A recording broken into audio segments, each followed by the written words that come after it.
It was a little past midnight at Kuala Lumpur International Airport. The airport buzzed with activity, passengers checking in, announcements echoing through the terminals, and tired travelers sipping coffee as they waited for their flights.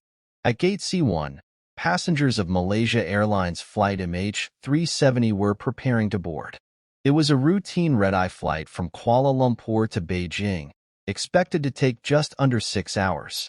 The Boeing 777-200ER was a modern aircraft, known for its reliability.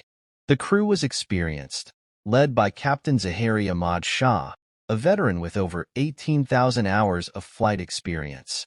His first officer, Farik Abdul Hamid, was young but well-trained, eager to prove himself. Among the 227 passengers were business executives, tourists, and families. 2 infants were on board, their parents gently rocking them to sleep before the journey. Some passengers chatted with excitement, while others settled in for a quiet, uneventful flight. At exactly 12:41 a.m., MH370 took off into the night sky. Everything seemed normal. The aircraft climbed steadily, and the seatbelt signs flickered off. The cabin crew moved through the aisles, offering drinks and light snacks. Some passengers watched movies, others dozed off, and for many, this was just another flight. At 1:19 a.m., as the plane approached the boundary between Malaysian and Vietnamese airspace, Captain Zahari calmly radioed air traffic control. "Good night, Malaysian 370.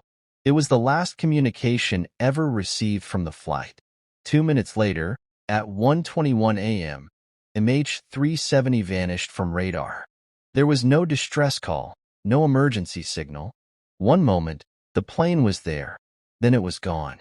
Air traffic controllers in Ho Chi Minh City expected the aircraft to check in as it entered their airspace. But the call never came. They tried reaching out.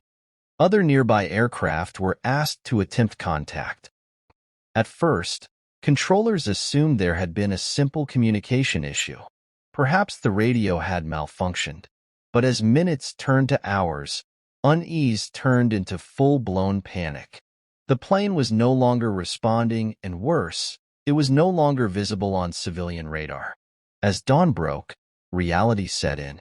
MH370 had disappeared. Families waiting at Beijing Capital International Airport watched the arrival board, expecting to see their loved ones walk through the gates. Instead, airline officials hesitated, whispered amongst themselves, and then dropped the bombshell. Flight MH370 was missing. Meanwhile, military radar detected something shocking. After vanishing from civilian radar, the aircraft had made an abrupt turn westward, back over Malaysia. It then flew across the Strait of Malacca, moving erratically before disappearing deep into the Indian Ocean. Someone had deliberately changed the plane's course. But who? And why? A massive search operation was launched. First, authorities scoured the South China Sea, believing the plane had crashed there. But as military data surfaced, the focus shifted. The final known location of MH370 was far from its intended route, deep in one of the most remote areas of the Indian Ocean. Investigators then made another discovery. Even though the plane's transponder had been switched off, a system called ACARS had continued sending automatic pings to a satellite operated by Inmarsat. These signals provided a chilling revelation. MH370 had been in the air for nearly 7 more hours after its last radio transmission. The final satellite ping placed the aircraft somewhere over the Indian Ocean. But where exactly? No one knew. With no wreckage, no distress call, and no explanation, theories began to swirl. Some experts believed the captain had deliberately crashed the plane in a suicide mission. Reports later emerged that Zahari had a personal flight simulator at home and had practiced a route similar to MH370's final path. But why would an experienced, well-respected pilot do such a thing? Others suspected a hijacking. Could terrorists have taken over the flight? If so, why was there no ransom demand, no claim of responsibility? Then there was the possibility of mechanical failure. Some suggested a sudden electrical fire or decompression event had disabled communications and left the plane flying on autopilot until it ran out of fuel. And then, the darker theories, whispers of a government cover-up, rumors that the plane had been shot down by mistake, or that it had been taken somewhere intentionally. Despite extensive efforts, the deep-sea search turned up nothing.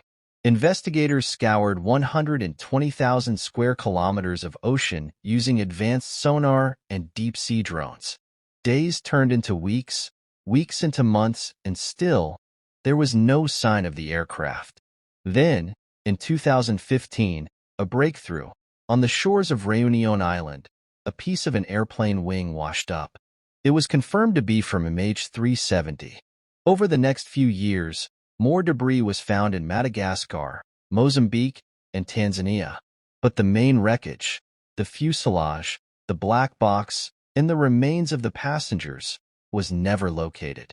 Years later, MH370 remains one of the greatest mysteries in aviation history.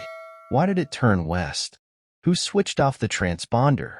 Was it a deliberate act, a tragic accident, or something else entirely? The families of 239 people are still waiting for answers, still hoping that one day, the wreckage will be found, and with it, the truth. In an era of satellites, GPS, and global surveillance, how can a massive Boeing 777 simply disappear?